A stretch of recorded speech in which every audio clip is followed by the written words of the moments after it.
শুনছেন গল্প স্বল্প 107 FM রেইনবোতে। গল্প স্বল্প, গল্প স্বল্প।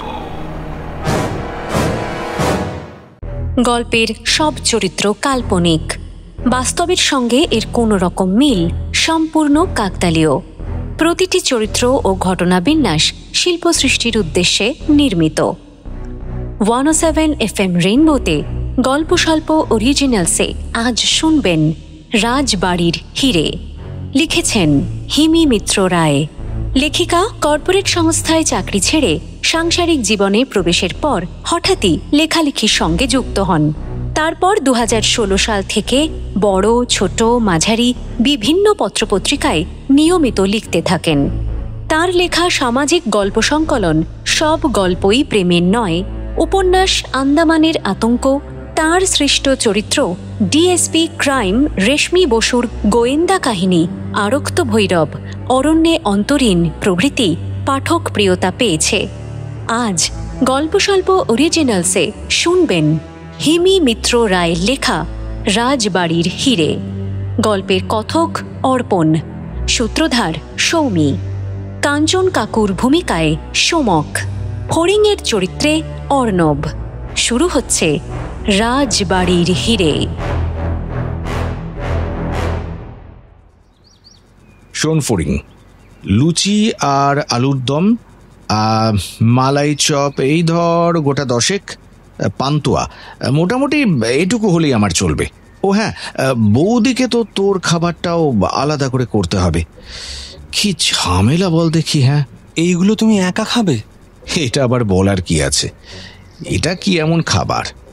আর তোর জন্য ওই ট্যালটেলে শিঙি মাছের ঝোল আর ফেনা ভাত, যেসব খেলে রক্ত হয় সেগুলোর কথাই বলছি। তুমি কিন্তু খুব বাজে কাঞ্চন কাকু। আমি রোগা বলে তুমি ভাবো আমি শুধু এসবই খাই? তা ব্যাগ গোছানো কত দূর? প্লেট থেকে পড়ে থাকা সন্দেশের গুঁড়োগুলো খুব সন্তর্পণে খুঁটিয়ে খেতে খেতে জিজ্ঞেস করলো কাঞ্চন কাকু। কাঞ্চন কাকু বাবার বন্ধু, স্কুলে পড়ায়। এদিকে আবার অ্যাডভেঞ্চারের শখ পুরোদমে। ক্যামেরা নিয়ে বেরিয়ে পড়ে এদিক ওদিক। জঙ্গলের পাখি, বন্য প্রাণী, প্রকৃতি এসব নিয়ে থাকতে ভালোবাসে, কিন্তু মুখ চালায় সারাদিন। ফড়িং অর্থাৎ উত্তীয় মাঝে মাঝে বলে, তোমার আসলে কটা পাকস্থলী বলো তো কাঞ্চন কাকু? শোন, পেটে খাবার না পড়লে আমার আবার ব্রেন খোলে না, বুঝলি? তোমার ব্রেনকে খেলাতে কেই বা অনুরোধ করেছে বলো তো? তুমি তো নিজেই নিজেকে গোয়েন্দা বানিয়েছো। এসব অবশ্য উত্তীয় বলে না কাঞ্চন কাকুকে, নিজের মনেই রাখে। কাকুর মনটা খুব সরল, একদম বাচ্চাদের মতো। 3 দিন আগে কাকু বলল রাজস্থান থেকে কাকুর বন্ধু মনিরাম এসেছে পদ্মপুরে। ওই বন্ধুর পূর্বপুরুষদের সঙ্গে পদ্মপুরের রাজবাড়ির এক রাজকন্যার খুবই বন্ধুত্বপূর্ণ সম্পর্ক ছিল। বন্ধুর কাছে পদ্মপুরের রাজকন্যা সুনেত্রা দেবীর অনেক গল্প শুনেছে কাঞ্চন কাকু। এত সম্ভ্রান্ত ঘরের মহিলাকে কাছ থেকে দেখেছে কাকুর বন্ধু মনিরাম। বন্ধুটি মারওয়াড়ি, ওদের ইম্পোর্ট এক্সপোর্টের ব্যবসা, বিরাট বড় লোক, হিল্লি দিল্লি করে বেড়াচ্ছে সবসময়। কিভাবে যে ওর সময় হলো যে আমাকে ডেকে পাঠালো পদ্মপুরে, আমি তো ভেবেছিলাম দেখাই হবে না। তোমাদের 2 বন্ধুর এত গল্প হবে, আড্ডা হবে, তোমাদের মাঝখানে ফড়িংকে নিয়ে গেলে উনি আবার অস্বস্তিতে পড়বেন না তো? ধুর বৌদি, তুমি যে কি বলো না। ফড়িং তো আমার অ্যাসিস্ট্যান্ট, ব্যাটাকে একদম রহস্যভেদী বানাতে হবে। সব গোয়েন্দাদের অ্যাসিস্ট্যান্ট কিন্তু ভবিষ্যতের বড় গোয়েন্দা, এটা মনে রেখো। এই শুরু করলো কাঞ্চন কাকু। ভানু গোয়েন্দা জহর অ্যাসিস্ট্যান্ট সাদা কালো ছবিটা কতবার যে দেখেছে। কাকু যেন ছোটখাটো একটা কেস পায়, খাতাটা অন্তত খুলুক। বাদামের খোসাগুলো হাত দিয়ে ঘষে ঘষে ফেলে দিয়ে বাসের জানালার ধারে বসে কাকু বলল, আমার বাবা তো ব্যবসা করতেন, কিন্তু এক ব্যবসা কয়েক বছর করেই বাবার আর ভালো লাগতো না। তখন আবার অন্য ব্যবসায় মন লাগাতেন। শুরুতে বাবার ছিল ওই বইপত্র ম্যাগাজিনের ব্যবসা, তারপর হলো কাপড়ের ব্যবসা, তারপর বাবার হঠাৎ ইচ্ছে হলো মার্বেলের ব্যবসা করবেন। তখন জয়পুরে গিয়ে ওখানে থেকে যান। পরবর্তীতে আমাদেরও এসে নিয়ে যান জয়পুরে। প্রায় ওই 6-7 বছর ছিলাম আমরা রাজস্থানে। সেখানে মনিরামের বাবার সঙ্গে আমার বাবার পরিচয় হয়। যদিও ওরা অনেক টাকা পয়সাওয়ালা, বাবার অত টাকা ছিল না, তবুও ব্যবসার কাজে বাবার সঙ্গে আলাপ। বাবা যখন ওদের বাড়িতে যেতেন তখন আমাকে নিয়ে যেতেন মাঝে মধ্যে, সেখানে মনিরামের সঙ্গে খেলতাম আমি। তা এইভাবে একদিন দুদিন করতে করতে এমন বন্ধুত্ব হয়ে গেল যে প্রতিদিন দেখা না হলে ভালোই লাগতো না। ও, কোথায় এলাম আমরা কাকু? দেখো তো বাইরেটা। আমরা এলাম হচ্ছে জামালদা। আরে জামালদার আমদই তো জগৎ বিখ্যাত। তোর সঙ্গে দেখেছিস গল্পে গল্পে আমি খেয়ালই করিনি। ভাই, এখানে একটু দাঁড় করানো যাবে? ওই যে দোকানটায় ভালো আমদই পাওয়া যায়। টিকিটের টাকা গুনতে গুনতে অদ্ভুতভাবে কাঞ্চন কাকুর দিকে তাকালো বাসের কন্ডাক্টর। কাকু, তুমি বাসের কন্ডাক্টরকে বলছো বাস দাঁড় করাতে, তাও আবার মিষ্টির দোকানে? এই চুপ করতো, তুই খেতে দিলি না। আমি মণিকে বলবো খাওয়াতে। ভুটানে এসেছিল কাজে, তারপর পদ্মপুর এসেছে, তাই বললো চলে আসতে, 2-3 দিন ওর দায়িত্বে থাকা খাওয়া সব। ও, এইবার বুঝলাম, খাওয়ার জন্যে। ওইসব অ্যাডভেঞ্চার মোটেও তোমার উদ্দেশ্য না। এই তো ব্রেনটা আস্তে আস্তে কাজে লাগাচ্ছিস। Good, very good.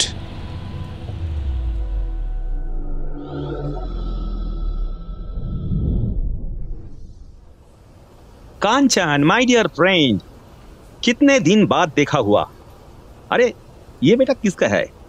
वो हमारा बेटा जैसा है, इसका नाम है ফড়িং। কাকুকে একটা চোখ গরম করলো ও। কাকু তারপর শুধরে নিয়ে বলল, ও উত্তীয় মজুমদার। अच्छा नाम है उत्तिया। कौन क्लासे पढ़ो तुम्ही? আমি এবার কলেজে উঠেছি, ইংলিশ অনার্স। Very good. আর কাঞ্চন, তুই এলি আমি খুব খুশি হয়েছি, না হলে আর দেখাই হতো না। এই তো তুই বললি আর শয়তান হাজির। আচ্ছা আগে বল, পদ্মপুরে তো তুই এমনি এমনি আসিসনি বন্ধু। মানলাম ভুটানে কাজ ছিল, তাহলে তো ভুটান থেকেই চলে যেতে পারতি। এখানে কি উদ্দেশ্যে? এখানে একটা কাজে এসেছি, সন্ধ্যেবেলা দেখাবো তোদের। আচ্ছা, আঙ্কেল আন্টি কেমন আছেন? পিতাজির কথা আর বলিস না, তাদের আর এসব ব্যবসা ভালো লাগে না। আমি নাকি বেশি টাকার পেছনে ছুটি, তাই ওরা তীর্থ করতে বেরিয়েছে। হরিদ্বার গিয়ে সব পাপ ধুয়ে আসবে। ভালোই তো, বয়স হয়েছে এখন, তো ছেলের ভরসায় ছেড়ে নিজেরা একটু শান্তিতে ঘুরবেন দেশ বিদেশ। जैसा समझे तू। ঠোঁট উল্টে কেমন একটা মুখ করলো মনিরাম আঙ্কেল, তারপর বলল, पाप इतना सहजे धोआ जाए ना रे कंचन। কাঞ্চন কাকু কিছু বলল না, শুধু একটু হাসল। বাস স্ট্যান্ড থেকে একটু বেরিয়েই এই বিলাসবহুল হোটেল, যেখানে ফড়িংরা থাকবে। অদূরে পদ্মপুর রাজবাড়িটাকে অপূর্ব লাগছিল দেখতে। সামনের দিঘিতে রাজবাড়ির প্রতিচ্ছবি পড়ে মায়াবী করে রেখেছে সম্পূর্ণ চত্বরটাকে। দুপুরবেলা বাসন্তী পোলাও, নবরত্ন কোরমা, ছানার কোপ্তা ছিল মেনুতে, আর নানান রকম মিষ্টি এবং আমদই। মনিরাম আঙ্কেল নিরামিষাশী, তাই এই ভেজ আইটেম অর্ডার করা হয়েছিল। এসব ভরপেট খাওয়ার পর কাঞ্চন কাকু একটা লম্বা ঘুম দিল হালকা করে। ভদ্রলোকটি নাকি জঙ্গলে গিয়ে ছবি তোলেন আর রহস্য সমাধান করবেন কোনো একদিন। বিকেলবেলা গাড়ি নিলেন না মনিরাম আঙ্কেল, বললেন এখান থেকে হেঁটে যাওয়া যাবে গল্প করতে করতে। কাঞ্চন কাকু এদিক সেদিক দেখতে দেখতে চলছে। ওই দেখো, আঙুল তুলে সামনের দিকে দেখালো মনিরাম আঙ্কেল। আলোর মালায় ঝকঝকে রাজবাড়ি লাগোয়া দিঘির গায়ে লাগানো একটা বড় লঞ্চ, এখনো পুরো তৈরি হয়নি। বাহ, আরে বাপরে বাপ, এটা কি চলবে মনি? नहीं नहीं, होटल तैयार हो रहा है। पानी के ऊपर रेस्तोरां और नीचे থাকবে থাকার জায়গা। कैसा लगा? Beautiful, wonderful, just mind blowing. জলের নিচে থাকবার জায়গা, oh my God. Yes, it's my dream project. চল আগে ভেতরটা দেখে নি। দিঘির চারপাশে সার বেঁধে বসার জায়গা, চারকোনা দিঘিটা নানান রঙের আলো দিয়ে ঘেরা। ওরা একধারের সিঁড়ি দিয়ে জলের দিকে নেমে গেল, যেখানে লঞ্চটা তৈরি হচ্ছে, পাটাতন মতন করা। সেখান দিয়ে একটু হেঁটে লঞ্চে যেতে হয়। মাঝারি মাপের লঞ্চটা অপূর্ব সুন্দর লাগছে, পুরো উদয়পুর প্যালেসের মতো কারুকার্য। ফড়িং যত দেখছে মুগ্ধ হয়ে পড়ছে। কি অপূর্ব শৈলী! কাঞ্চন কাকু তো বাচ্চাদের মতো করছে, রেলিংয়ে ভর দিয়ে দেখার চেষ্টা করছে দিঘিতে। আচ্ছা, ওই নিচের থাকার জায়গাগুলো দেখা যাবে? नहीं, अभी थोड़ा काम बाकी है। ভালো লেগেছে কাঞ্চন? হেব্বি হেব্বি। নর্থ বেঙ্গলে এরকম প্রপার্টি জাস্ট ভাবা যায় না। তাও অবশ্য ঠিক। তুই তো জানিস ভাই, আমি একটু শৌখিন মানুষ আছি। সে তো আমি খুব ভালো করেই জানি। আচ্ছা, তোর এই বিভিন্ন এই অ্যান্টিক কালেকশন করার যে নেশাটা ছিল, সেটা এখনো আছে? তা আবার নেই, একবার এই নেশা জাগলে আর কি ছাড়া পাওয়া যায়? মনিরাম রাজবাড়ির দিকে চেয়ে একটু গম্ভীর মুখে বলল, এই নেশাই তো আমাকে পাগল করে দেয় রে। কত খরচ করি এর জন্য তুই জানিস? তারপরও নিজেই কথাটাকে আর বাড়তে না দিয়ে বলল, বাই দ্য ওয়ে, কাল তোদের জন্য গাড়ি রাখা থাকবে। পদ্মপুর রাজবাড়ি যাবি নাকি চিলপাতা ফরেস্ট যাবি, এ রাত মে ডিসাইড কর লেনা। যদিও রাজবাড়ি কাছেই, তবে ঘুরতে একটু সময় তো লাগবেই, তারপরও যেতে পারিস। তোরা মানে তুই আসবি না আমাদের সঙ্গে? না রে কাঞ্চন, কাল আমাকে ভুটানের রাজার সঙ্গে দেখা করতে হবে। বিজনেস ডিলের ব্যাপার আছে, মাঝখানে এখানে এসেছিলাম বলে কাজটা দেখে গেলাম। ভুটানের রাজা? বিশাল ব্যাপার। না না, সেসব কিছু না। অনেকদিন থেকে এই ডিলটা আটকে ছিল, উনি রাজি হচ্ছিলেন না। শেষ পর্যন্ত ওনাকে মানিয়ে নিয়েছি। একবার যেটা আমার মনে ধরে যায়, তুই তো জানিস আমি সেটা না নিয়ে ছাড়ি না। তোকে আমার থেকে ভালো করে কে চিনবে রে মনি? After all you are my childhood friend. কিন্তু তোর সঙ্গে তো তাহলে আর দেখাই হবে না আমাদের। কি করব বন্ধু, কাজ আছে যে। ঠিক আছে, কাজ থাকলে আর কি করা যাবে। ধ্যাৎ, কি যে করিস না তুই।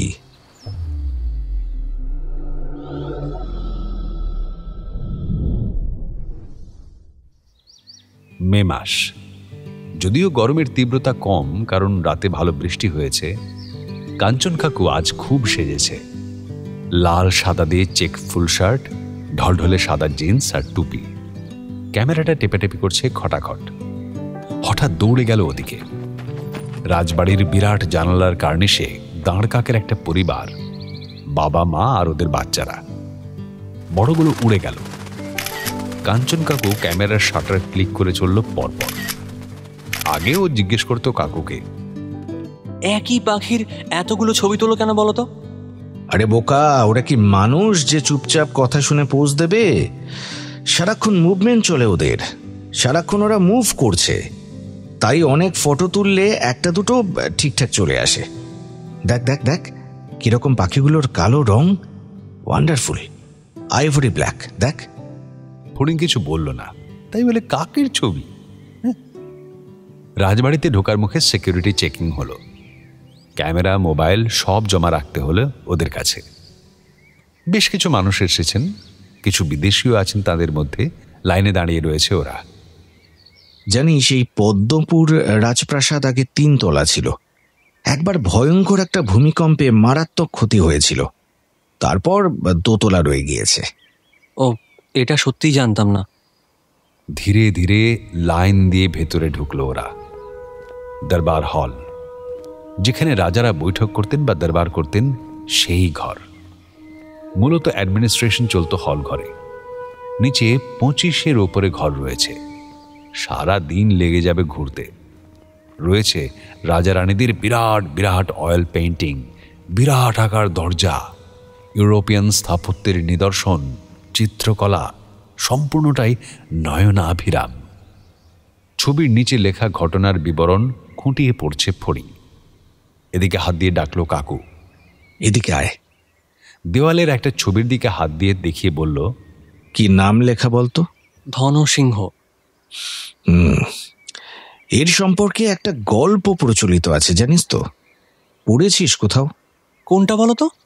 এই পাহাড়ে অবস্থিত দেবীর মন্দির, সেটা তো নিশ্চয়ই জানিস। হ্যাঁ, কেন জানবো না, এটা তো সবাই জানে। শোনা যায় ইনি দেবীর উপাসক ছিলেন। দেবী নাকি তাকে নির্দেশ দিয়েছিলেন কখনো রাত্রিবেলায় মন্দিরে না আসতে, কিন্তু যা হয় ধন সিংয়ের মাথায় ওটাই চেপে বসল। একদিন চুপি সারে দেখতে চলে এলো কি হচ্ছে এখানে। থামের পেছনে লুকিয়ে দেখলেন নিজের আরাধ্যা দেবীকে, কিন্তু দেবী সেটা ধরে ফেললেন আর অভিশাপ দিলেন এই বংশের উত্তরসূরিরা কেউ আর কোনো দিন এই মন্দিরে আসতে পারবে না, তাহলেই মৃত্যু ঘটবে তাদের। তারপর থেকেই যারা যারা ওই মন্দিরে গেছে, অর্থাৎ রাজ পরিবারের কর্তা ব্যক্তিরা, তাদের নানান দুর্ঘটনার মৃত্যুর খবর শোনা গেছিল। সবই নাকি ওই অভিশাপের কারণে। আরে বাস, এসব তাহলে সত্যি? সত্যি না কল্পনা আমি কি করে বলবো বলতো। তবে লৌকিক বিশ্বাস মানুষের ইভলিউশনের মতো বংশ পরম্পরায় নিজের চেহারা বদলায় বই কি। এরকম হাজার হাজার অভিশাপের গল্প ছড়িয়ে রয়েছে বিভিন্ন রাজ পরিবারের অন্দরে। রাজ পরিবার মানেই বুঝবি এরকম হাজার হাজার গল্পের সিন্দুক। প্রশস্ত সিঁড়ি বেয়ে ওরা উপরের ঘরে এলো। এই জায়গাটা মূলত ফাঁকা, 5-6 জন লোক ছড়ানো ছিটানো। 2 জন পাজামা পাঞ্জাবি পরা দাড়িওয়ালা লোক রেলিংয়ে দাঁড়িয়ে রয়েছে আর নিজেদের মধ্যে কথা বলছে। একজন লম্বা লোক মাথায় টুপি পরা একা একাই পায়চারি করছে। কাকু, ওদিকে কি এত দেখছো? মিউজিয়াম তো এদিকে। ডান দিকের লম্বা ঘরের বাইরে একজন সাধারণ পোশাকে লোক বসে রয়েছে, পাহারাদার। হঠাৎ করে কাঞ্চন কাকু তাঁকে জিজ্ঞেস করে বসল, আচ্ছা, ওই ঘরগুলো খোলে না? না। কেন?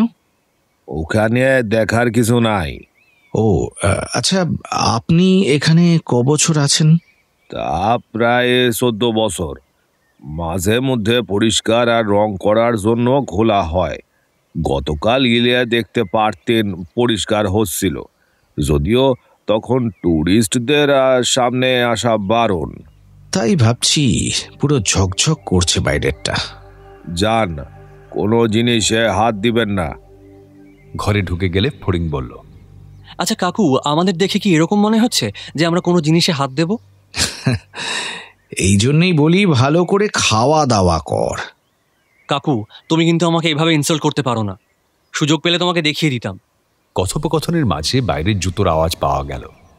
কয়েকজন লোক বন্ধ ঘরগুলোর দিকে গটগট করে চলে গেল। পেছন পেছন 3-4 জন সিকিউরিটি।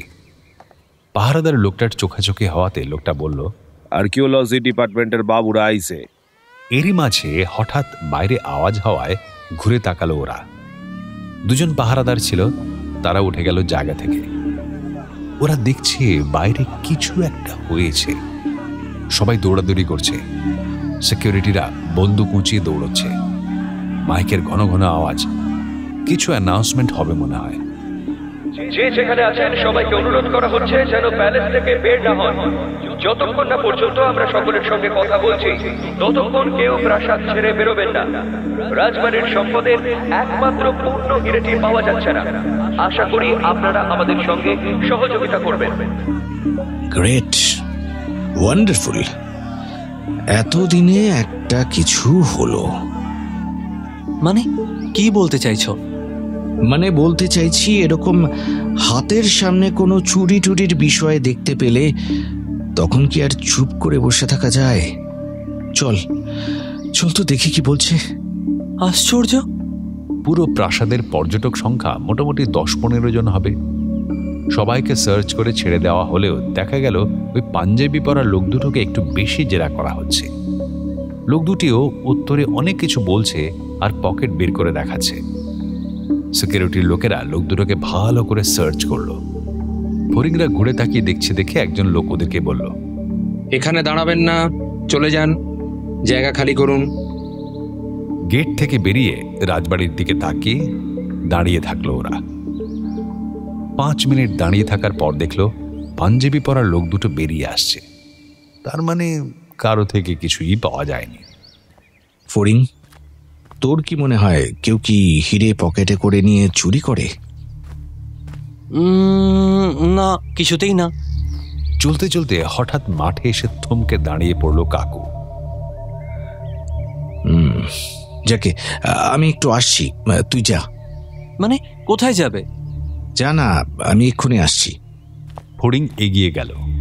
কাঞ্চন কাকু পুরো রাজবাড়িটা একবার চক্কর কাটতে চলে গেল।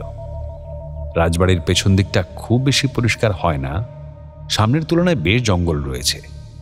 আগাছা এদিক ওদিক থেকে বেরিয়ে আছে, লোহার সিঁড়ি গোল গোল করে গড়ে উঠেছে। শ্যাওলা ধরা, মানুষের পা পড়ে না বোঝা যায়। পেছনের দিকের বিরাট দরজাটি বন্ধ। এমনি যা জানা যায়, রাজবাড়ির সম্পত্তির বেশিরভাগটাই চুরি হয়ে গিয়েছে, লুটে পুটে খেয়েছে সবাই। তবে এই পুণ্য হীরের বিষয়ে কেউ জানত না। একমাত্র বেঁচে যাওয়া পারিবারিক সম্পত্তি চুরি। ফড়িং গেটের সামনে দাঁড়িয়েছিল, দেখতে পায় কাঞ্চন কাকু নিজের গালে থাপ্পড় মারতে মারতে আসছে। কি গো, হলোটা কি? কোনো ক্লু মিস করে গেলে নাকি? দেখ, জঙ্গলি মশার গুটি শুদ্ধ অবলা লোকটাকে একা পেয়ে আক্রমণ করেছে। চ চ চ চ, বেরো এখান থেকে, জলদি চল। রহস্য সমাধান করতে গিয়ে মশার কবলে। আমি যদি কোনোদিন তোমাকে নিয়ে গোয়েন্দা গল্প লিখি, তবে এটাই নাম দেব।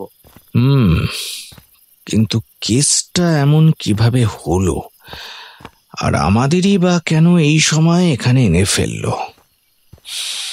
যুক্তিটা কি বলতো? মানে কিছুই না। ভগবান শার্লক হোমস চাইছেন তোমার গোয়েন্দাগিরির হাতে খড়ি পদ্মপুকুর থেকেই শুরু হোক। জিনিয়াস বয়। আমাদের হাতে কিন্তু আর একদিন সময়। এই একদিনে কিভাবে সলভ করা যাবে সেটাই ভাবছি। আর কদিন থেকে যাই না, এখনো কত কিছু ঘোরা বাকি রয়ে গেছে। ভালো করে তো রাজবাড়ি ঘুরতেই পারলাম না। আর তো মনে হয় না যাওয়া হবে না কাকু। গেট বন্ধ করে রাখবে, তাই না? কাঞ্চন কাকু জানলার দিকে তাকিয়ে বলল, হঠাৎ করে রাজবাড়ি বন্ধ করে দিলে পাবলিকের দৃষ্টি আকর্ষণ করা হবে। দেখেছিস না কেমন ঝকঝক করছিল রাজবাড়ি? বাইরে ভেতরে রং হয়েছে, দেখলি না? ফলে এখন কি বলে বন্ধ করবে? উল্টে ওরা এমনভাবে রাখবে যেন কোনো কিছুই হয়নি। পাবলিক এখানে এসে গন্ডগোল বাঁধিয়ে দেবে। ভয়ানক আবেগের জায়গা।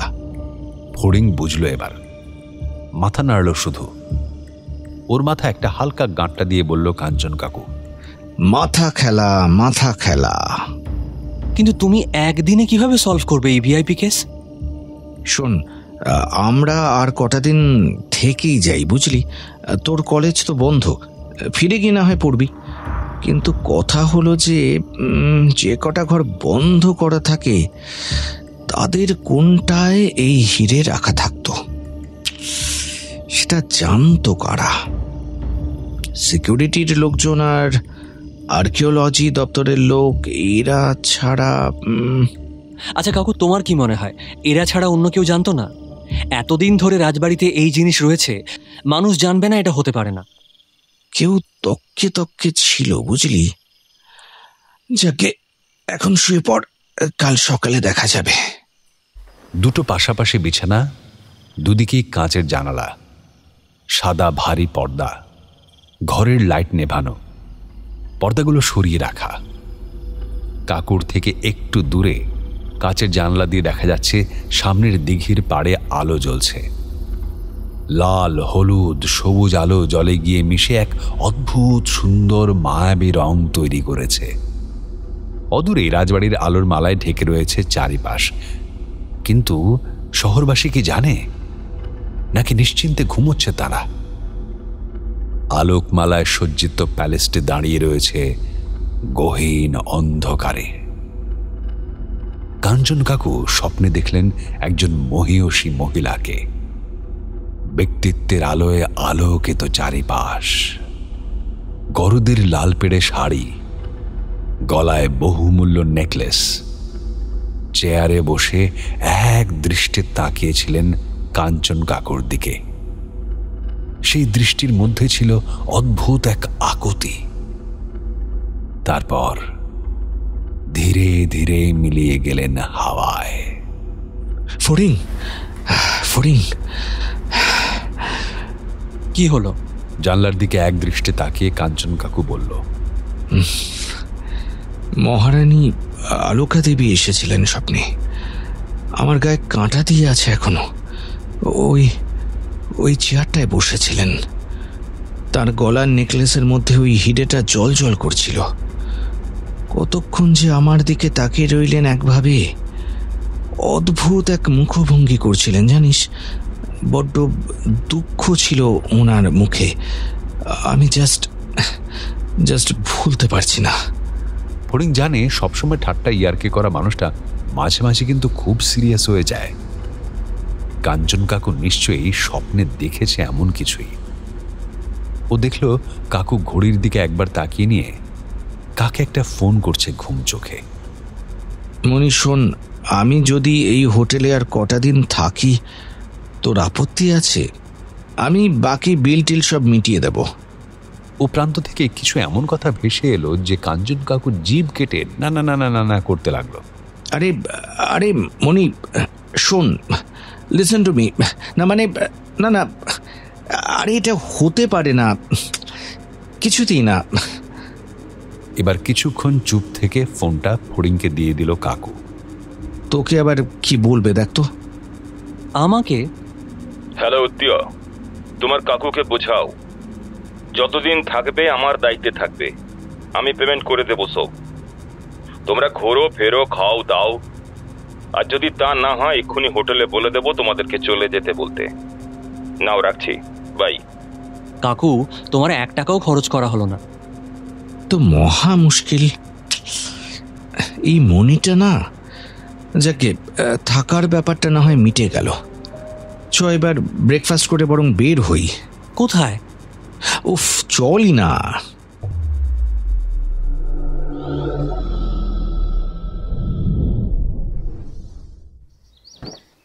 গাড়ির ড্রাইভার বয়স্ক লোক।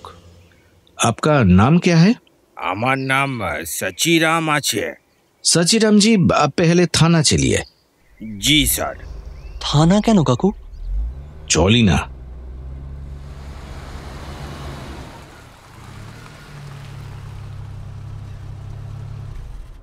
থানা পৌঁছে ঢোকার আগে কাকে একটা ফোন করলো কাঞ্চন কাকু। চলে এসেছি আমরা। 2 মিনিটের মধ্যেই পুলিশের পোশাক পরা সৌম্য দর্শন একজন ভদ্রলোক বেরিয়ে এলেন। বয়স কাকুর মতোই হবে, কিন্তু অনেক বেশি স্মার্ট আর হ্যান্ডসাম। আরে ভেতরে আসবি তো, বাইরে দাঁড়িয়ে আছিস কেন? আইসি সাহেব পারমিশন দিলে তবে না আসবো। তাই নাকি? কাঞ্চনের আবার পারমিশনের দরকার পড়ে নাকি? হ্যাঁ, স্কুলের টিফিন বক্স থেকে টিফিন সাবার করার সময় তো পারমিশন নিসনি ভাই। হ্যাঁ, জিভ কাটলো কাঞ্চন কাকু। ফড়িংকে দেখে ভদ্রলোক হাত এগিয়ে দিলেন। হাই, আমি প্রদ্যুৎ চট্টোপাধ্যায়, চলো ভেতরে এসো। ওর পিঠে হাত দিয়ে থানার দিকে এগোলো ওরা। কাঞ্চন কাকু বলল, দেখ না কোনো ব্যবস্থা করা যায় কিনা। তুই যখন বললি আমি নিশ্চয়ই দেখছি।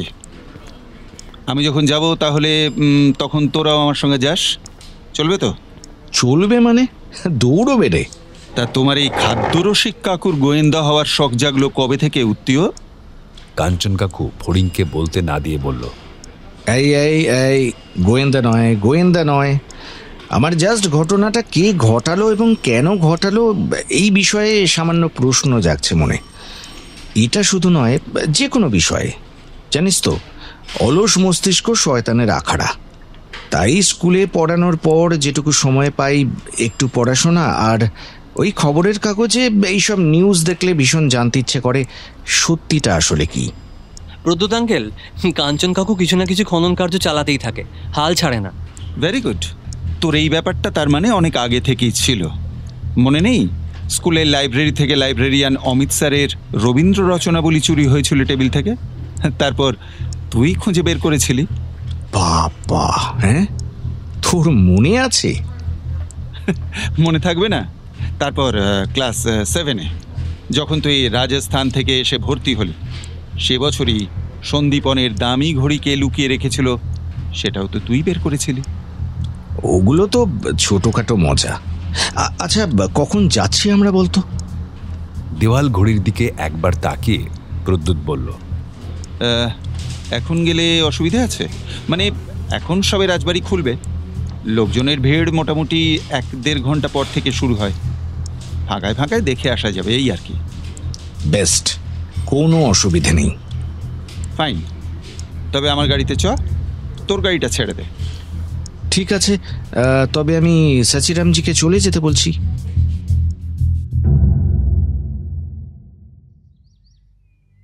রাজবাড়ির অন্দরে আজ এক গভীর শূন্যতা। ছবিগুলো মনে হচ্ছে শূন্য চোখে তাকিয়ে রয়েছে। ভেতরটা বড় ঠান্ডা, হিমশীতল। কাক আর ওর ছানাগুলোকে আজ চোখে পড়ল না। চ, ওপরে গিয়ে দেখি। বারান্দা আজ ফাঁকা। শুধু ওই ঘরগুলোর সামনে একজন করে পাহারাদার বসে রয়েছে।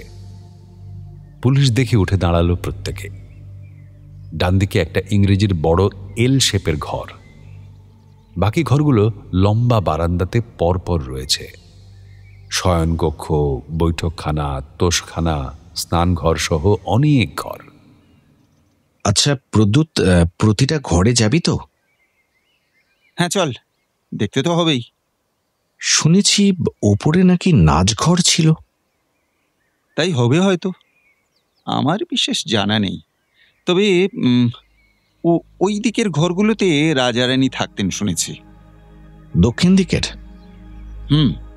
প্রত্যেকটা ঘর খুলে দেখতে হবে। শুনেছি যে ঘরগুলো বন্ধ থাকে তাদের যে কোনো একটার মধ্যে থাকতো এই পুণ্য হিরে। শুধুমাত্র আর্কিওলজিক্যাল ডিপার্টমেন্ট আর রাজ পরিবার ছাড়া কেউই জানতো না এই তথ্য।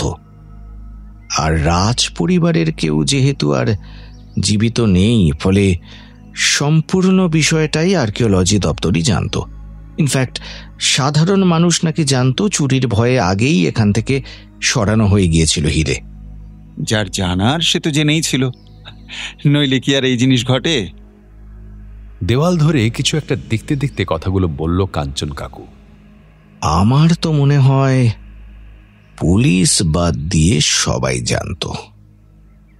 You are correct. ভাবা হয়েছিল রাজ পরিবারের বিষয়টা খুবই সেন্সিটিভ, লোকে ভয় পাবে, এইসব চুরি চামারি করার সাহসই পাবে না। এতদিন সেভাবেই চলে এসেছে, কিন্তু এমনটা হওয়ায় এসব ভাবনাই পাল্টে গেল। দরজায় বসা লোকটা স্যালুট করল। বিরাট দরজাটা খুলতেই সামনে দেখা গেল সুসজ্জিত শোবার ঘর। সামনেই দ্বিতল পালঙ্ক, সিঁড়ি দিয়ে উঠে শোবার জায়গা। দুপাশে অপূর্ব কারুকার্য। কারিগররা কি নিপুণভাবে প্রতিটি ফুলের খাঁজ সযত্নে তৈরি করেছেন, যা বর্ণনাতীত। পালঙ্কের দুপাশে শাটিনের গোলাপি আস্তরণ আর ভেলভেটের গোলাপি চাদর পাতা। উঁচু সিলিং থেকে ঝুলছে নানান রকম নকশা করা ত্রিকোণাকৃতির চাঁদোয়া। কাপড়ের যেমন কারুকাজ হতে পারে তা না দেখলে বিশ্বাস করা যাবে না।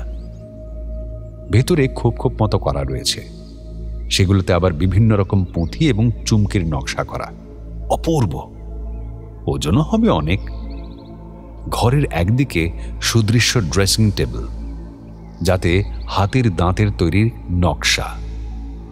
আয়নার সামনে দাঁড়ালে পুরো ঘরটা দেখা যায়। বিছানার একদিকে রয়েছে সিন্দুক। হাঁ করে দেখছে ফড়িংরা। আচ্ছা প্রদ্যুৎ, এই সিন্দুকটা ভর্তি না খালি রে? পাগল হলি? শুধুমাত্র ওই হিরেটা ছাড়া আর কিছুই এখানে রাখা ছিল না। ও, সেটাই জানার ছিল। ঘরের প্রত্যেকটি কোণ ভালো করে ঘুরে দেখলো ওরা। লুকিয়ে রাখার মতো কোনো জায়গা দেখা যাচ্ছে না, বা কোথাও ভাঙা বা কাটাও নেই। ঘর একদম পরিষ্কারভাবে সাজানো। তবে প্রথম ঘরটিতে ঢুকে যে বোঝা যাবে তেমন কিছু হয়েছে তার কোনো মানে নেই। ইতিমধ্যে নিশ্চয়ই আর্কিওলজি দপ্তর থেকে ইনভেস্টিগেট করা শুরু করে দিয়েছে। পরের ঘরটিও ডিজাইনে প্রায় একই ধরনের। কাঞ্চন কাকু মন দিয়ে ঘুরে ঘুরে সব দেখছে, ওপর নিচে, ডাইনে বাঁয়ে, কিছুই ছাড়ছে না। প্রদ্যুৎ আঙ্কেল পকেট থেকে মোবাইল বের করে হঠাৎ কাকে একটা ফোন করলো। হ্যাঁ স্যার, আমি প্রদ্যুৎ বলছি। ভালো আছি স্যার, আপনি কেমন আছেন এখন? হ্যাঁ স্যার, বলছি একটা কথা জানার ছিল। আমার এক বন্ধু রাজবাড়ি নিয়ে লিখছে। ও জানতে চায় যে রাজবাড়ির একমাত্র পূর্ণ হিরে, যা কিনা রাজবাড়ি থেকে অন্য কোথাও সরানোর নিয়ম নেই, সেই হিরে এত বছর ধরে লুকিয়ে রাখে কোথায়? মানে তেমন কঠিন সিকিউরিটি তো থাকে না। না না না না, ও এর ব্যাপারে কোথাও কিচ্ছু লিখবে না, নিজেদের জানার জন্য আর কি স্যার। হাসল প্রদ্যুৎ, তারপর চুপ হয়ে গেল। মাঝে মধ্যে মাথা নাড়ছে। হ্যাঁ, আচ্ছা স্যার, আপনি ভালো থাকবেন। কেমন? কাঞ্চন কাকু কিছু না বলে তাকিয়ে আছে প্রদ্যুতের মুখের দিকে। প্রফেসর মৃণাল কান্তি আচার্য, ইতিহাস চর্চা করেন, বাবার পূর্ব পরিচিত, আমাকে খুব স্নেহ করেন আর কি। বাহ, দারুণ। তা কি বললেন রে? বললেন যে এই হিরে রাজবাড়ির পূর্ণ হিরে, কিছুতেই এই জিনিস অন্যখানে স্থানান্তরিত করা যাবে না, এখানেই রাখতে হবে।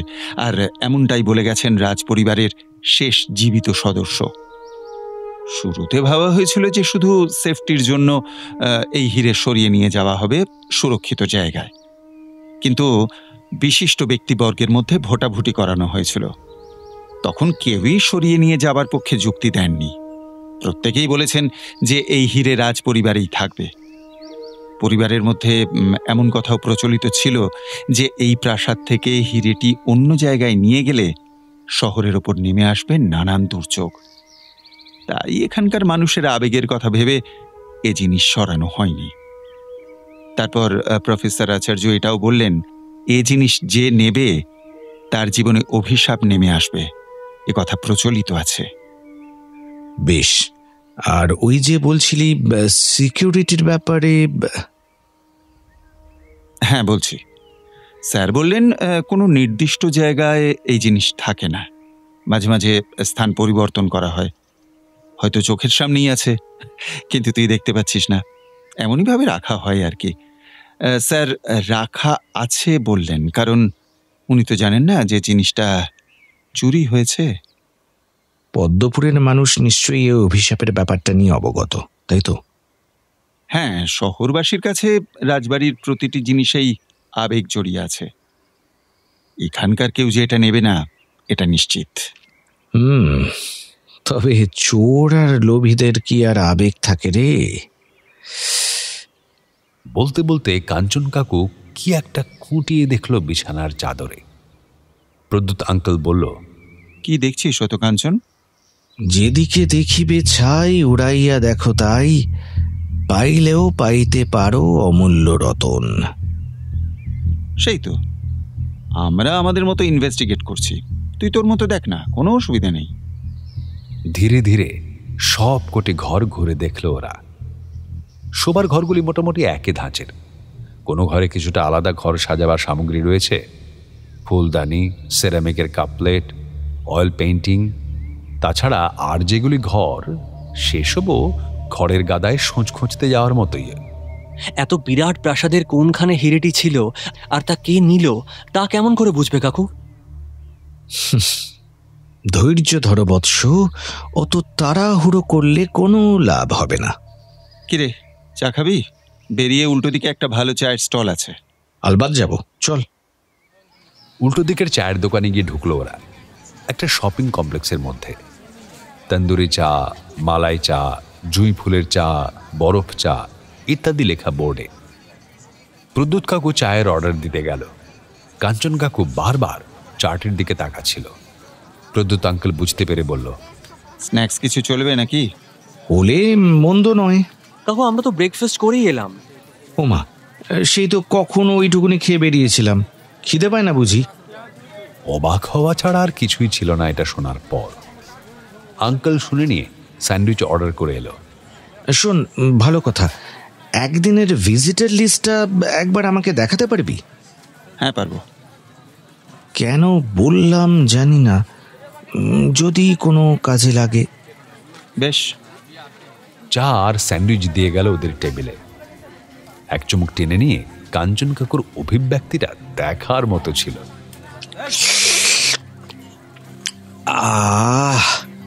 চাটা কিন্তু দারুণ বানিয়েছে। এই মেঘলা ওয়েদারে এইরকম চা আরো খিদে বাড়িয়ে দেয়, বুঝলে না? কিন্তু ভরপেট খাওয়ার পর খিদে বাড়ায় না। দূর, তুই তো বরাবরের পেট পাতলা, এখনো একটা ছোট ভুঁড়িও বানাতে পারলি না। যা বলেছিস, তাহলে এবার ভুঁড়ি বানাতে উঠে পড়ে ফিল্ডে নামতে হবে, কি বলিস? হ্যাঁ, বলতে বলতে ফড়িংয়ের চোখ পড়ল সামনের দিকে। ফড়িং শুধু নয়, আশেপাশে যারা ছিল প্রত্যেকেই ওদিকে তাকিয়ে, কারণ সোনার দোকানের বাইরে কিছু একটা হয়েছে। ওরা জায়গা ছেড়ে উঠে গেল। প্রদ্যুতের পুলিশের পোশাক দেখে সকলেই সাইড দিয়ে দিল তাড়াতাড়ি। দেখা গেল দুজন লোককে ঘিরে রয়েছে দোকানের নির্দিষ্ট পোশাক পরা মহিলা ও পুরুষ কর্মচারীরা, সঙ্গে সিকিউরিটি গার্ড সহ বাকিরা। প্রদ্যুৎকে দেখে দোকানের কর্মচারীরা বেশ খুশি হলো। স্যার দেখুন, এই লোক দুটো আমাদের দোকানে হীরের নেকলেস দেখতে এসেছিল। কিছুক্ষণ পর কিছু পছন্দ না হওয়ায় চলে যাচ্ছিল। তখন আমাদের সন্দেহ হয়। তারপর গয়নাগুলো গোছানোর সময় আমরা দেখি যে ছোট ছোট কিছু আংটি, কানের দুল এসব মিসিং। এখন এরা কিছুতেই স্বীকার করছে না যে এরাই হাত সাফাই করেছে। সিসিটিভিতে কি দেখেছেন? হ্যাঁ স্যার, সিসিটিভিতে কিছু বোঝা যাচ্ছে না। এদের একজনকে বারবার হাত নাড়াতে ওঠাতে দেখা গেছে। লোক দুটো ভাবলেশীনভাবে দাঁড়িয়ে কোনো উত্তর করছে না। কাঞ্চন কাকু ফড়িংকে খোঁচা দিয়ে মুখ টিপে বলল, কিরে, চিনতে পারছিস? চেনা চেনা তো লাগছে। রাজবাড়িতে ওই পাঞ্জাবি পরা লোক দুটো। ইয়েস বৎস, ইয়েস। যারা সবার শেষে সিঁড়ি দিয়ে নিচে নেমেছিল। এই লোক দুটোই চুরি করেছে গয়নাকাটি। দেখো তাও কেমন সাহস, কোনো বিকার নেই। যদিও প্রমাণ নেই, প্রমাণ না পাওয়া গেলে কাউকে চোর সাব্যস্ত করা যায় না। তবে চুপ করে আছে যখন, তার মানে চুরি করা এদের নেচার হতে পারে। দেখা যাক প্রদ্যুৎ কি বলে। চা খাওয়া শেষ হতেই ভিড় পাতলা হওয়া শুরু করল। লোক দুটিও কোনো দিকে না তাকিয়ে চলে গেল। কাঞ্চন কাকু হঠাৎ দ্রুত বেগে উঠে বাইরে চলে গেল। উত্তীয়, কাঞ্চন কোথায় গেল? প্রদ্যুৎ আঙ্কেল টুলে বসতে বসতে বলল, কাকু তো ওই লোকগুলোর পেছনে পেছনে গেল দেখলাম, গেটের দিকে। কেন আঙ্কেল, এই লোক দুটো সেদিনও রাজবাড়িতে ছিল। আরে আমরা যেদিন রাজবাড়িতে ঘুরতে গেছিলাম, আর ওই হিরে চুরির ঘটনাটা যেদিন সামনে এলো। আচ্ছা। হ্যাঁ, আর ওই লোক দুটোর আচরণও কেমন যেন স্বাভাবিক না। ওই যে তোমার কাকু আসছে। ও, তুই চলে এসেছিস? কি দেখলি? চুরির মাল উদ্ধার হলো? লোক দুটোকে ছেড়ে দিলি যে? আরে প্রমাণ ছাড়া কাউকে দোষী সাব্যস্ত করা যায় নাকি? হ্যাঁ, সিসিটিভি ফুটেজে তো দেখাই যায়নি লোকগুলো নিচ্ছে। ও হ্যাঁ, তাই তো। কাকু একটু মাথা চুলকে নিল এই চান্সে। তবে মনে হয় ম্যাজিক জানে লোক দুটো। এত নিপুণ হাত সাফাই করা নয়তো অসম্ভব। দোকানে তখন আর অন্য কাস্টমার ছিল না? হ্যাঁ, অনেকেই ছিল। বিয়ের সিজন বলে প্রচুর ভিড় দোকানে। এই তো, এই চান্সে ওই ভিড়ের মধ্যে অন্য কেউ সরিয়ে ফেলতে পারে। বোঝা যাচ্ছে না, বুঝলি তো। তুই বাইরে কি দেখলি? না, তেমন কিছু না। লোক দুটো রাস্তা পার হলো, রাজবাড়ির দিকে তাকালো, তারপর অন্য দিকে চলে গেল হাঁটতে হাঁটতে। গুড। ওই লোক দুটোই নাকি হিরে চুরির দিন রাজবাড়িতে এসেছিল, কিন্তু কেউই কি শিওর হয়ে বলতে পারে যে হিরেটা ওই দিনই চুরি হয়েছে? আর ওদের সার্চ করেও কিছু পাওয়া যায়নি। অ্যাবসলিউটলি। হতেও পারে, আবার নাও হতে পারে, তবে হয়েছে এর মধ্যেই। আচ্ছা প্রদ্যুৎ, হিরেটা ঠিক কত বড় বলতো? আর দাম কেমন হতে পারে? দেখ, আমি তো হিরেটা দেখিনি, তবে এখন এটা সাধারণ হলেও রাজ আমলের ঐতিহ্য যেহেতু জড়িয়ে আছে, তাই এর দাম বিদেশের মাটিতে $1,00,000 হবে, সে বিষয়ে কোনো সন্দেহ নেই। আচ্ছা, হিরেটার ইতিহাস কিছু জানিস? অল্প বিস্তর আর কি। ভুটানের তৎকালীন রাজা পদ্মপুর রাজবাড়ির রাজকুমার ব্রিজমোহন সিংকে উপহার দিয়েছিল এই হিরে। বলেছিল হিরেটা কখনো হাতছাড়া না করতে। কাঞ্চন কাকু ঠোঁট চেপে মাথা ঝাঁকাতে লাগলো। লোকগুলোকে কোনো কিছু জিজ্ঞেসও করলি না, ছেড়ে দিলি জাস্ট? না, আইডি দেখাতে বললাম, দেখালো। বাড়ি আসামের পান্ডুয়াতে, বেড়াতে এসেছে। আরে বেড়াতে এসে সোনার দোকানে কি করছে তারা? জিজ্ঞেস করলাম, বলল বন্ধু আছে এখানে, ওর ম্যারেজ অ্যানিভার্সারির গিফট কিনতে এসেছিল, পছন্দ হয়নি। ঠোঁট উল্টালো কাঞ্চন কাকু। বন্ধুর বিবাহ বার্ষিকীতে নেকলেস দিতে চায়, হেভি ব্যাপার স্যাপার। বন্ধুর নাম ঠিকানাও নিয়ে নিলাম, ফোন নাম্বারে ফোন করলাম, কিন্তু নাম্বার সুইচ অফ বলছে। কতক্ষণ আর আটকে রাখবো প্রমাণ ছাড়া? বাধ্য হয়ে ছেড়ে দিলাম। ফোন নাম্বার নিয়ে ফোন করে দেখলাম 2টো নাম্বারে রিং হচ্ছে, ওদের মোবাইলেরই। প্রয়োজনে ডাকবো বলেছি। যা চলে, নতুন সিম কার্ড নিয়ে পগার পার? না বন্ধু, ফোন নাম্বার অলরেডি ট্র্যাকিংয়ে পাঠিয়ে দিয়েছি। এই ফোন নাম্বারের সমস্ত ডিটেলস পেয়ে যাব কিছুক্ষণের মধ্যেই। এখন ওরা কোথাও গেলে সেটাও জেনে যাব। Bravo Bravo my friend, Bravo. এসব তো কমন কাজ, প্রত্যেকেই করবে। হ্যাঁ, ভালো কথা। জঙ্গলে যাবি না? হ্যাঁ আঙ্কেল, আমার তো খুবই যাওয়ার ইচ্ছে, কাঞ্চন কাকুর জন্য যেতে পারছি না। কেন উত্তীয়? দূর, কাকু এখন শুধু এই হিরে চুরি নিয়ে পড়েছে। বলেছিল জঙ্গলে যাবে একদিন। কি রে কাঞ্চন, বাচ্চা ছেলেটার কথা শুনছিস না যে? তুই ওকে নিয়ে দেখিয়া কাল সকালে, পরে আবার কবে আসা হয় না হয়। কাঞ্চন কাকু একটু মাথা চুলকে নিয়ে বলল, না রে, কাল হবে না। বিষয়টা যতক্ষণ না নিজে জানতে পারছি ততক্ষণ কনসেন্ট্রেট করতে পারবো না, বুঝলি? এটা মানতে পারলাম না। দেখ তো, বেচারার মুখটা চুপসে কেমন এইটুকু হয়ে গেল। কাকুর সঙ্গে ঘুরবে বলে এসেছিল। শোনো, তুমি কোনো চিন্তা করো না উত্তীয়, আমি তোমায় ঘুরিয়ে আনবো জঙ্গলে, কেমন? প্রদ্যুৎ হাতের তালুটা এগিয়ে দিল ফড়িংয়ের দিকে। ওর চোখ বড় বড় হয়ে গেল প্রস্তাবে। ও নিজেও হাত দিয়ে একটা চাটি মারল। খুব পছন্দ হয়েছে প্রদ্যুৎ আঙ্কেলকে। কাঞ্চন কাকুর বন্ধুরা সবাই যে কেন এত ভালো।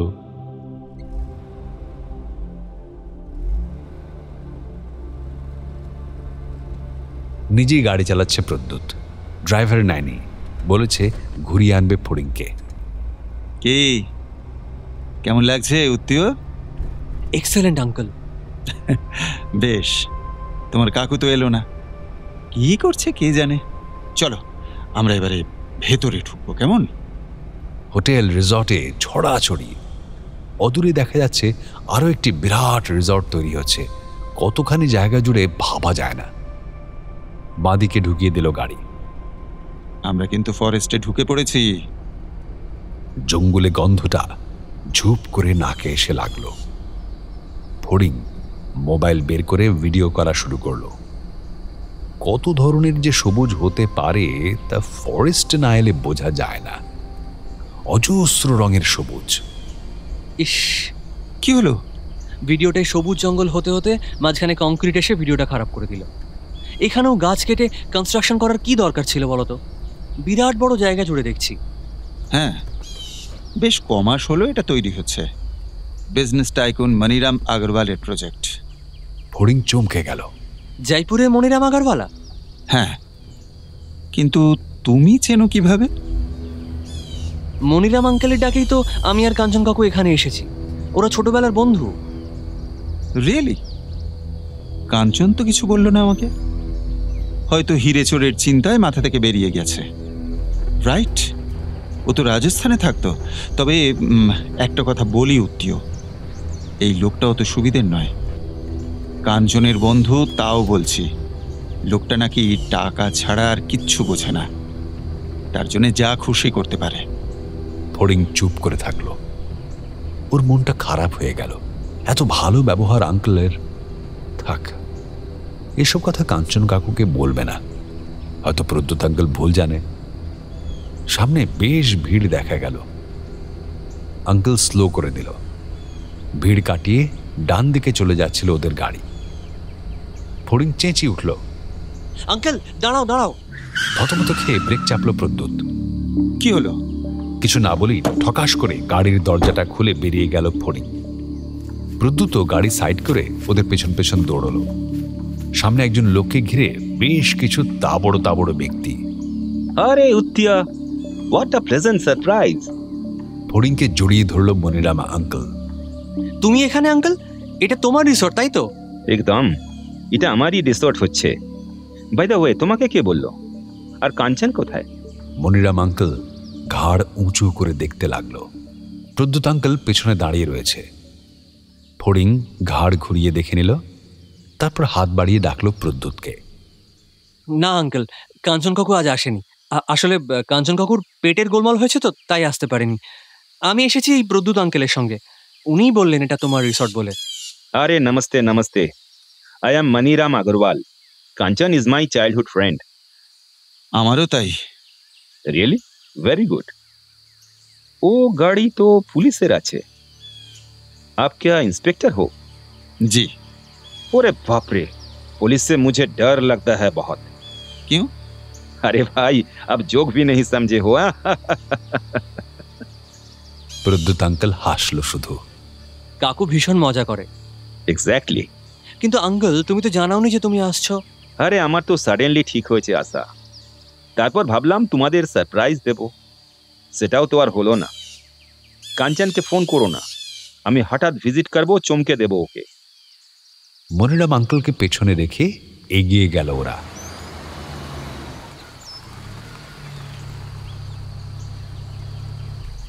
ফরেস্ট বাংলোর সামনে পৌঁছতেই পুলিশের গাড়ি দেখে দৌড়ে এলো দুজন কর্মচারী।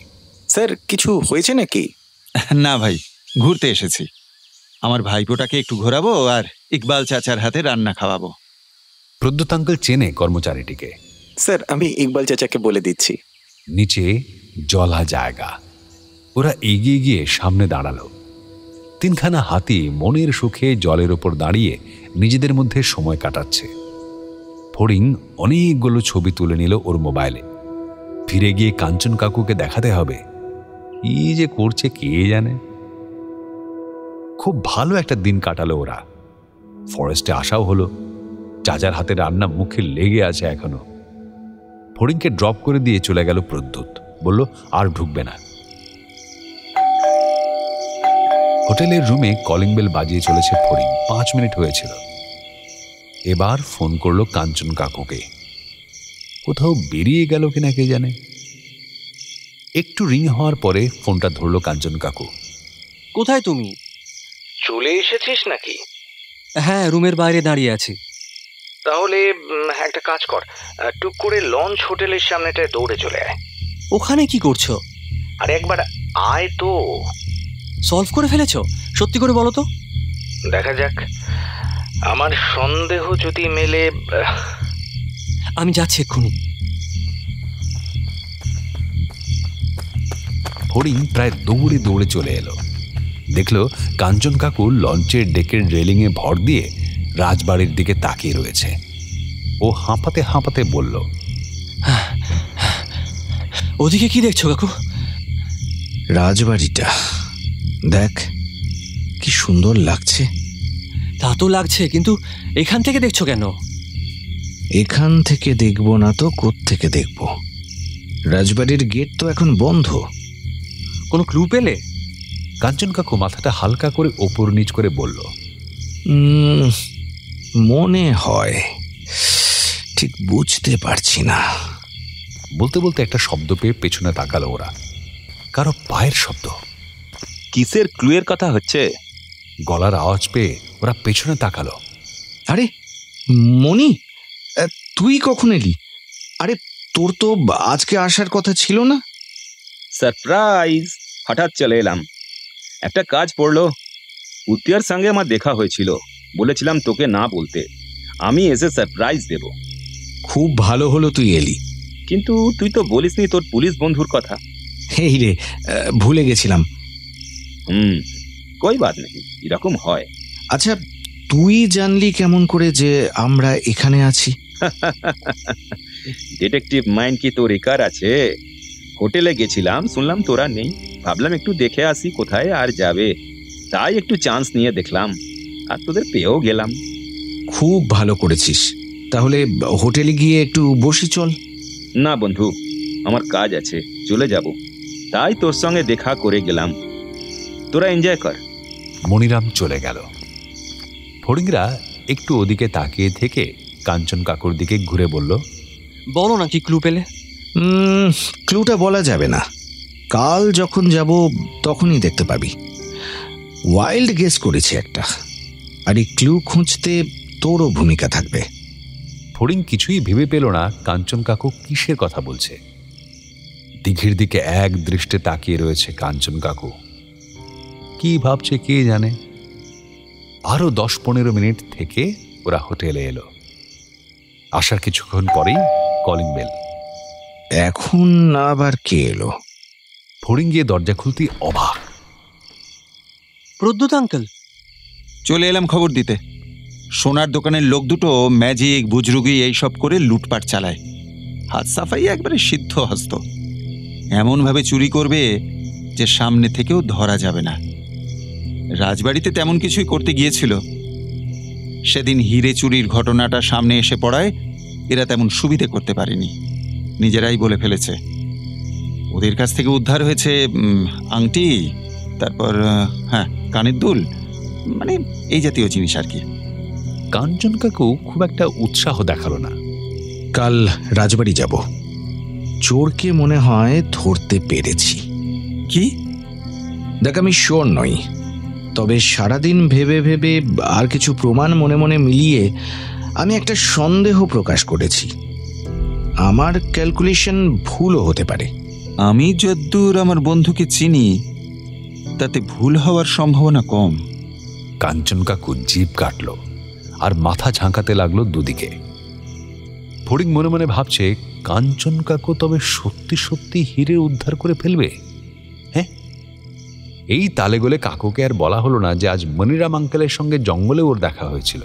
আঙ্কেল নিজে সারপ্রাইজ দিতে আসবে বলেছিল।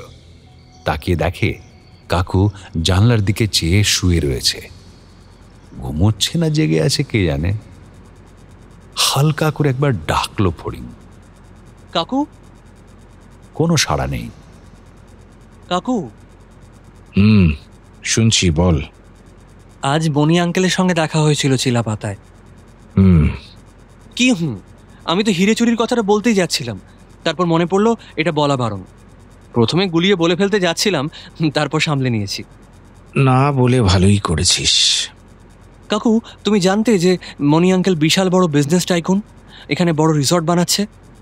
ওনাকে প্রদ্যুৎ আঙ্কেলও চেনে বলল টাকা ছাড়া নাকি কিছুই বোঝে না ও। সে আর নতুন কি, বড় বড় বিজনেসম্যানরা তো টাকা ছাড়া কিছুই বোঝে না। তাহলে আর বিজনেস বাড়াবে কেমন করে বল? আঙ্কেল যে আজকে জঙ্গলের ওখানে আসবে তুমি জানতে? না, হয়তো কাজ পড়েছে, তখন আর জানানোর সময় হয়নি। আর বেশি প্রশ্ন না করে এখন ঘুমিয়ে পড়, সকালে রাজবাড়ি যেতে হবে। ঘুমো। ফড়িং চোখ বুজে বুজে চিন্তা করতে লাগলো কে কে হতে পারে চোর। তারপরে তালগোল পাকিয়ে গেল, কারণ ও তো কাউকেই চেনে না। এখানে ওই দুটো লোক তো অলরেডি পুলিশের জিম্মায়। ভাবতে ভাবতে চোখ বুঝল।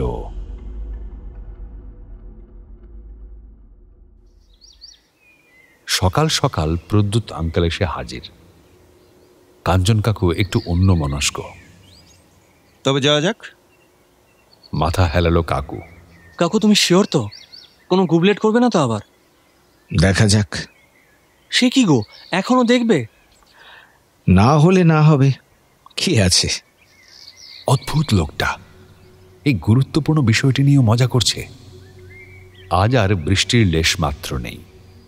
পেঁজা তুলোর মতো মেঘ গিজগিজ করছে আকাশে। সকাল 10টা। ওরা 3 জন মেন গেট দিয়ে ঢুকলো। ভিতরে কেউ নেই। ফাঁকা দালানের কার্নিশের উপরে তাকিয়ে দেখতে লাগলো কাঞ্চন কাকু। তারপর দরজায় সইসাবুত করে ভেতরে গেল ওরা। সদ্য সদ্য খুলেছে ঘরগুলো, পরিষ্কার পরিচ্ছন্ন করা চলছে বড় ঘরটা। হ্যাঁ, কাদের ডাকবো? কাউকে ডাকতে হবে না, প্রাসাদের ছাদে ওঠা যাবে নিশ্চয়ই। ছাদে? ইয়েস বন্ধু। হ্যাঁ, যাবে নিশ্চয়ই, দেখছি ওপরে গিয়ে।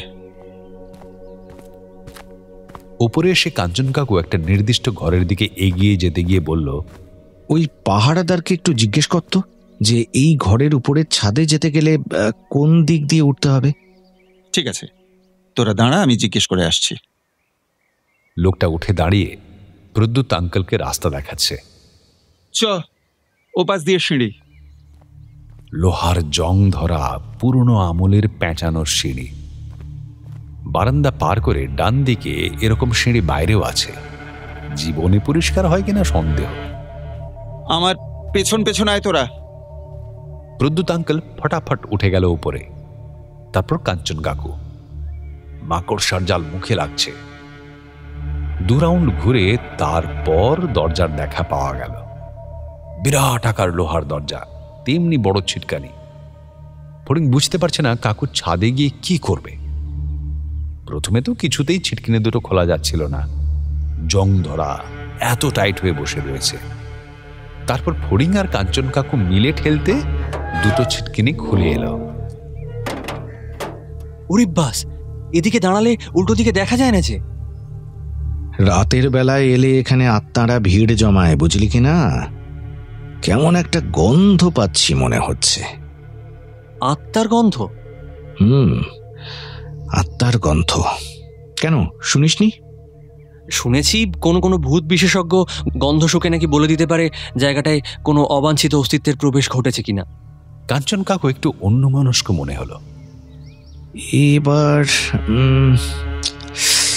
এবার কোন দিকে?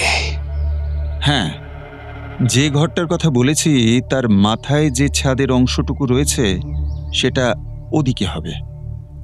ডান দিকে ঘুরল ওরা।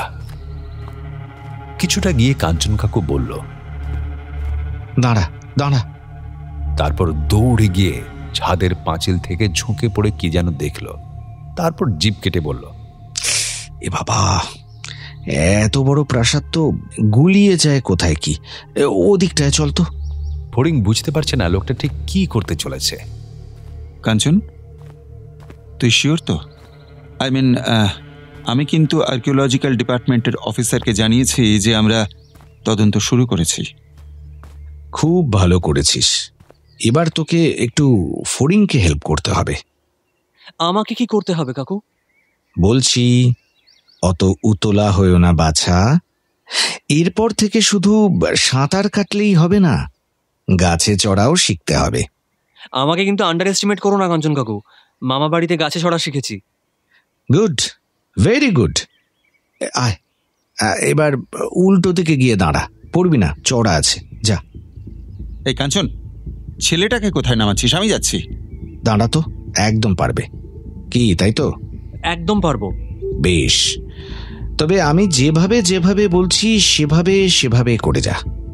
শুধু হাত আর পাগুলো সাবধানে ফেলবি। ফড়িং ছাদের পাঁচিল টপকে ওই সাইডে পা রাখল। বেশ অনেকটা জায়গা রয়েছে, পা রেখেও অনেকটা বেশি। হ্যাঁ, এবার পাঁচিলটা ধরে ধরে এগোতে থাক। আমি বললে থামবি, কেমন? ফড়িং চলতে লাগলো। আর কতটা যাব কাকু? আর ওই 6 পা চল গুনে গুনে। তোর পাশে পাশে আমরাও তো চলছি। আমি থামলে তুইও থামবি। এবার ডান দিকে যাব? হ্যাঁ হ্যাঁ, এবার ডান দিকে ওই জানালার কার্নিশ অব্দি চলে যা। আমরা এখানেই দাঁড়াচ্ছি, কেমন? সাবধানে।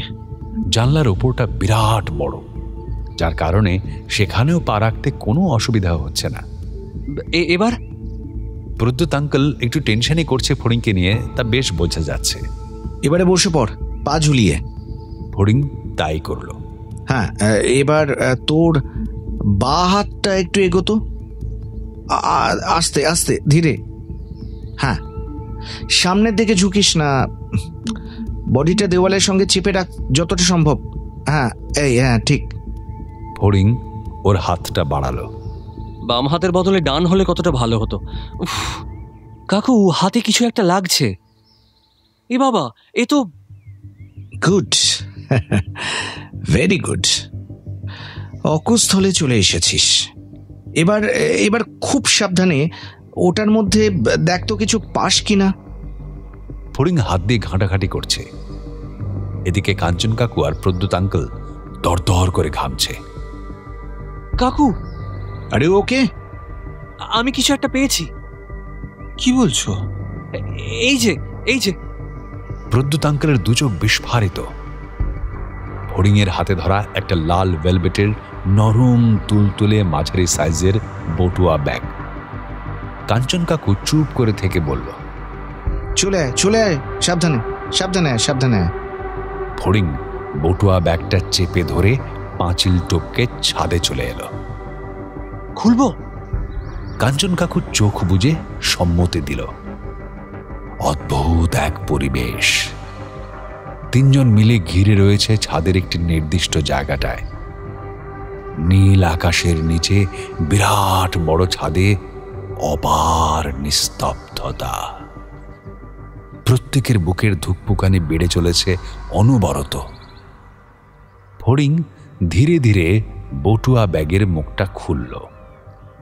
দুটো গিঁট দেওয়া ছিল। বোঝাই গেল এই দড়ি মুখে নিয়েই কাকবাবাজি চম্পট দিয়েছিলেন। খুলতেই দেখা গেল তার মধ্যে একটি ডিমের কুসুমের সমান হিরে ঝলঝল করছে। অপূর্ব, অনন্য, সাধারণ, জাস্ট অ্যামেজিং। কাঞ্চন কাকু হিরেটার দিকে এক দৃষ্টে তাকিয়ে বলল, কাকু চোর তো পালিয়েছে, ধরবে কি করে? ফড়িংয়ের কান এঁটো করা হাসি দেখা গেল হিরে উদ্ধার করে। কাক বাবা জীবন যে এত বড় কীর্তি করবে সেটা কেউ বুঝতে পেরেছিল? প্রদ্যুৎ আঙ্কেল জাপটে ধরল কাকুকে। কাঞ্চন কাকু কিছু বলছে না, শুধু মিটিমিটি হাসছে। গোটা ছাদটা যেন হীরের দ্যুতিতে উজ্জ্বল হয়ে রয়েছে। রাজবাড়ির পুণ্য হীরে একে একে ওরা হাতে নিয়ে দেখল। সারা গায়ে শিহরণ হচ্ছে। কাঞ্চন, আমি এত অবাক হচ্ছি যে বলার নয়। ভাবা যায় শেষে কাকই হিরে চুরি করেছে? এ জিনিস তো কোশমিন কালেও আমার মাথায় আসবে না রে কাঞ্চন। আচ্ছা, কেমন করে ধরতে পারলি বলতো? হ্যাঁ, আরে কাকের আর দোষ কি? সে কি আর হিরে ভেবে চুরি করেছে? প্রথমেই বলি যে আচার্য স্যার একটা কথা বলেছিলেন, আমাদের চোখের সামনেই জিনিসটা থাকবে কিন্তু কেউ বুঝতে পারবে না।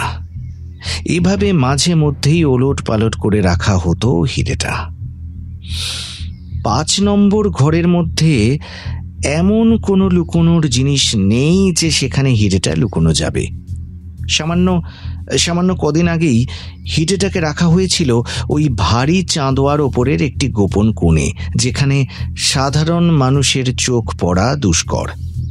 কিন্তু আমাদের এই কাক বাবাজির এই ঘরেই অহরহ যাতায়াত রয়েছে। তিনি ওই হিরে সুযোগ মতো হাপিস করে নিয়ে আসেন, আর ঘাম ঝরতে থাকে আর্কিওলজি আর রাজবাড়ির দায়িত্বে থাকা কর্তা ব্যক্তিদের। আর্কিওলজিক্যাল ডিপার্টমেন্টের বদ্ধমূল ধারণা হয়েছে যে এই হিরে এখান থেকে কেউ সরাবে না। এতদিন এইভাবেই চলে এসেছে। একই জায়গায় বারবার ঘুরিয়ে ফিরিয়ে এটা রাখা হতো। নানান রকম অভিশাপের কথা ঘুরে ফিরে আসায় চুরির ব্যাপারটা মাথা থেকে সরে গেছে যেন।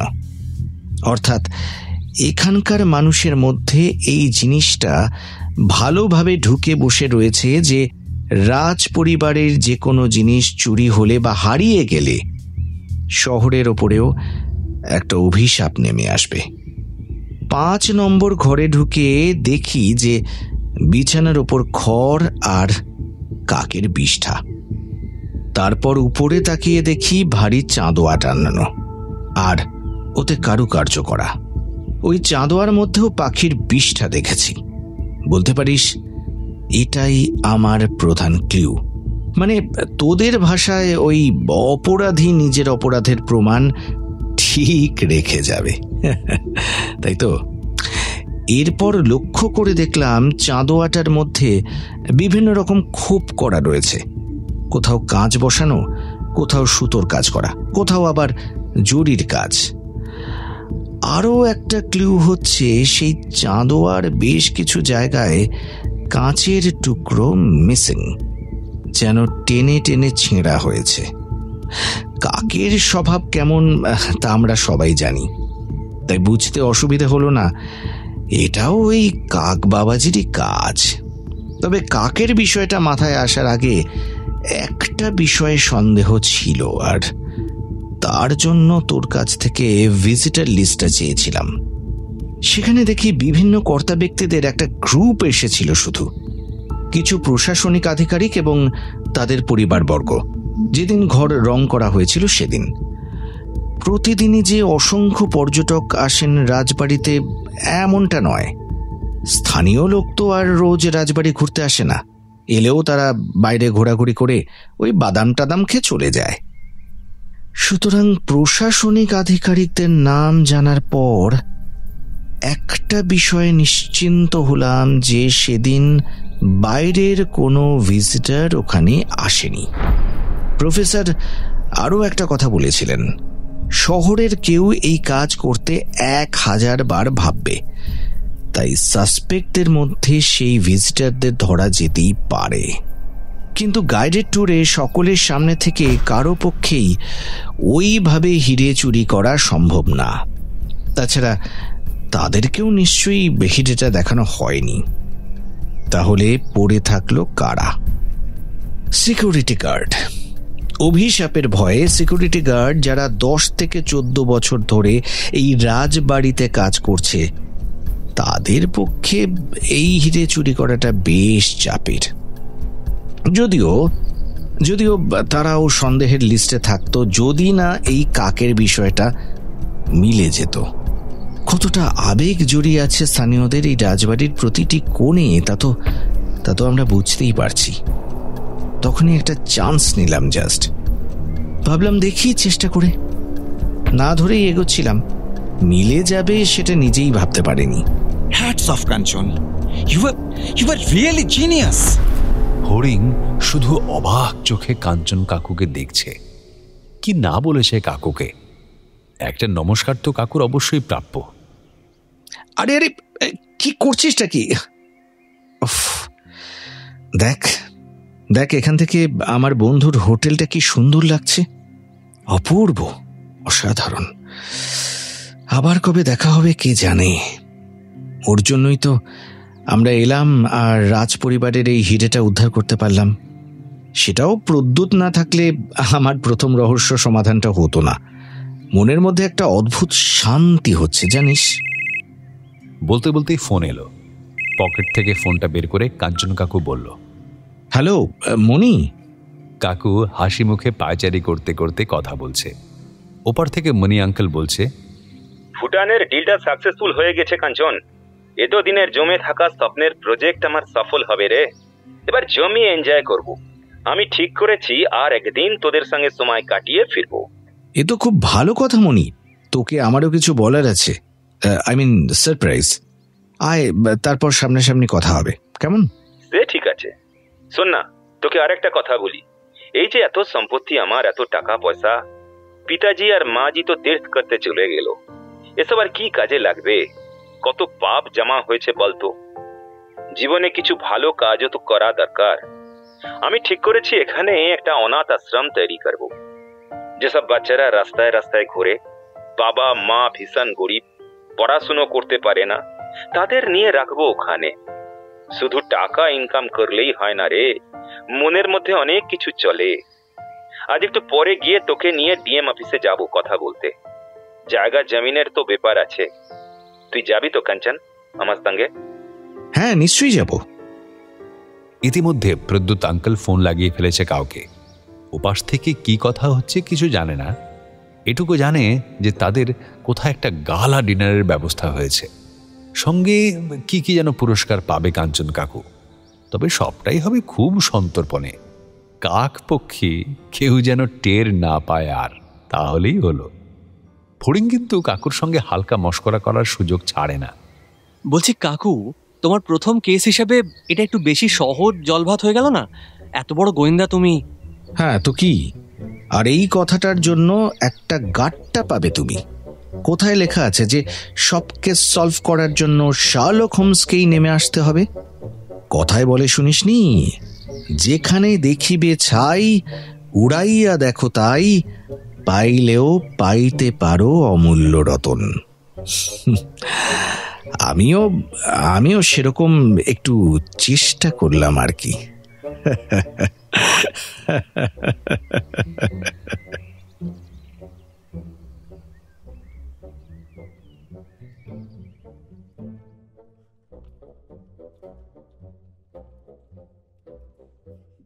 ওয়ান-7 FM রেইনবোতে গল্প স্বল্প অরিজিনালসে আজ শুনলেন রাজবাড়ির হিরে।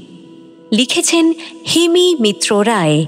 গল্পের কথক অর্পণ, সূত্রধার সৌমি, কাঞ্চন কাকুর ভূমিকায় সোমক, ফড়িংয়ের চরিত্রে অর্ণব, আইসি প্রদ্যুৎ চট্টোপাধ্যায় সুদীপ্ত, মনিরাম আগরওয়াল উজ্জ্বল, পাহারাদার ও ড্রাইভার সৌমিক, ফড়িংয়ের মা প্রযুক্তি, গয়নার দোকানদার Rajib, security announcement Arijit, security guard Atreya, কর্মী শুভদা, সমগ্র পরিকল্পনা ও পরিচালনা শুভদা।